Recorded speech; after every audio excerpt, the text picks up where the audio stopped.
位在座所有支持马耀的好朋友们，大家晚安。希望从刚才热情奔放的年轻人所展现的，到了我这位偏远山区的一个小教会的牧师来陈述的时候，希望我所带来的不会让各位能够失望，因为前面太嗨了。我是一位没有票的一个见证人，怎么说？因为我是属于山地原住民，山地原住民没有票来支持，我一直在思考我们怎么来支持。所以今天我站在这里，我想要用见证人的身份。第二个是我要来一个感谢马耀的一个来自我内心深处的一个敬意，来感谢。常年来，我看马耀他默默地穿梭在离岛沿海，或是在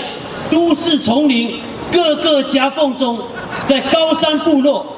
默默地在拍摄，在记录。我是一个教会的牧师，我的感受，我认为他就像传道人一样，但是他传道，他呈现。我突然在今天这一大段的时间，他要参选，我突然发觉到，他不只是传道人，他是一个先觉者，在我们教会里面是先知，他有一个先见之明，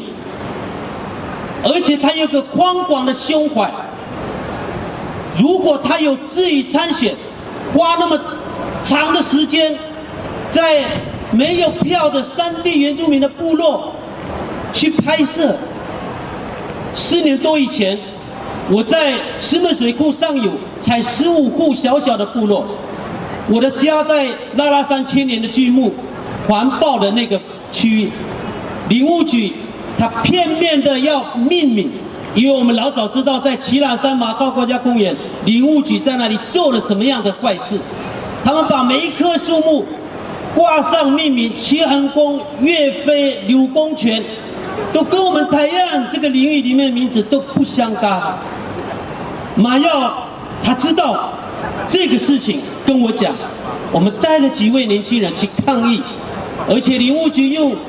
网络票选。他用非常不得体的泰雅语的